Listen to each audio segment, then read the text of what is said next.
The past year has surfaced countless tales of workplace harassment, but there's a correlation between these events and gender inequalities that have long existed in the working world. The findings are part of the fourth annual Women in the Workplace survey of more than 64,000 workers across nearly 300 companies. The Wall Street Journal has been publishing a series of reports about women, men, and work. Editor Lynn Cook joined NewsHour Weekend's Hari Srinivasan to discuss. But one of the things that struck out from the survey was more than a third of women reported that they had been harassed at some point in their careers. And now this is a survey that goes out probably mostly to white collar workers, so this might be underreported. That's a staggering number. It's a staggering number, and you're right, because this survey was companies that participated care about this issue. And it tended to be more white collar workers than a lot of, say, hotel or retail or restaurant workers that we already know experience harassment at greater rates. But even among those mostly white collar workers at big companies that tend to take gender diversity seriously, 35% said they were harassed. This is the fourth year that this survey has been coming out. What's different now, sort of in the post-Me Too climate? Well, this is the first year they've actually surveyed sexual harassment. They've asked those questions. And so what was shocking is that not only are a third of women experiencing harassment, but if you're a woman in a male-dominated role, like a technical role, it's even more. It's 45% of those women say they've been harassed. And senior leadership, like women in executive roles, 55% said they have been harassed.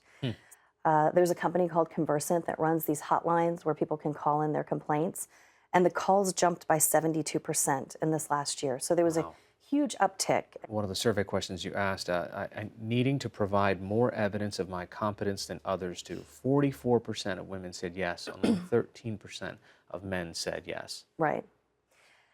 Regardless of how qualified they are, they have to do more.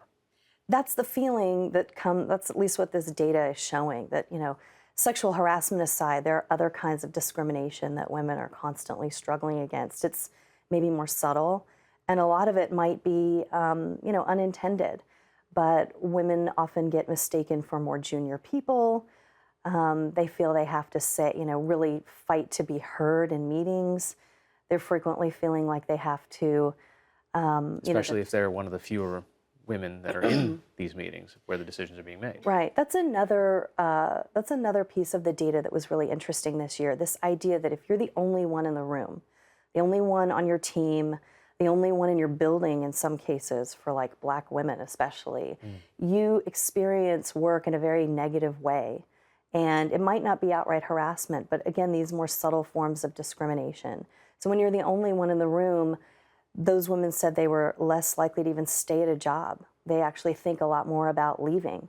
So companies in the survey, were kind of surprised to hear that, because for all the talk about recruiting, getting more people of color, more women in the doors, actually retaining them and getting them to stay is a whole different equation. And there's also almost a men are from Mars, women are from Venus, a perception of how the state of work is playing out. One of the things you had, my gender played a role in missing out on a raise, promotion, or chance to get ahead. Only 8% of men said yes to that, and 24% of women said yes to that. There's a huge disparity. It's like there's two different workplaces going on in the same workplace, where men frequently feel like things are fine and women feel like they're not fine. This is a fascinating survey, and there are several stories in the Wall Street Journal about this. Lynn Cook, thanks for joining us. Thank you.